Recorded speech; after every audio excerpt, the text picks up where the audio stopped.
ওয়ালাইকুম রহমতুল্লাহি আবরাকাতু। আমি একটা মুরগির জন্য খাঁচা তৈরি করতেছি, 3 তলা বিশিষ্ট একটা খাঁচা। প্রথমে আমি মুরগির খাঁচাটা তৈরি করার জন্য এই পার্টগুলো কেটে নিলাম। দেখেন আপনারা, এই পার্টগুলো কেটে নিলাম। এই পার্টগুলো মাপ মতো যত পিস লাগবে অত পিস কেটে নিলাম। এরপরে আমি মাপ মতো জলি মারি দিলাম।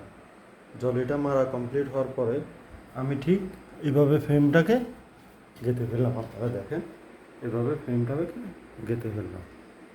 ব্যাস, ঠিক এইভাবে আমি একটা ফ্রেমকে তৈরি করে ফেললাম। একটা ফ্রেম তৈরি করার পরে দ্বিতীয় একটা ফ্রেম তৈরি করব। অবশেষে 2টা ফ্রেম বানিয়ে ফেললাম। এখন ফিটিং করার পালা। আলহামদুলিল্লাহ, অবশেষে 3টা তাক কমপ্লিট করলাম। আস্তে আস্তে 3টা তাক কমপ্লিট করার পরে দেখেন কাইন দিয়ে দিছি ইনশাআল্লাহ।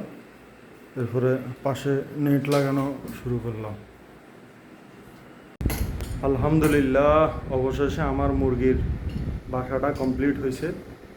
এই যে 3তলা বিশিষ্ট মুরগির বাসা কমপ্লিট হয়েছে। আপনার এই যে দেখেন, মুরগি যখন ডিম পাড়বে, ডিমগুলো ঠিক এখানে এভাবে চলে আসবে, কোনো করা লাগবে না। আর আপনারা হয়তো ভাবতে পারেন মুরগি ঢুকার দরজা কোনো দেখা যাচ্ছে না। যে মুরগি ঢুকার জন্য দরজাটা দেখছেন, এটা হলো মুরগি ঢুকার জন্য দরজা। এরপরে আবার এভাবে লাগাই দিব, ঠিক এভাবে লাগাই দিব ফিটিং। আলহামদুলিল্লাহ, সবাই আমার জন্য দোয়া করবেন।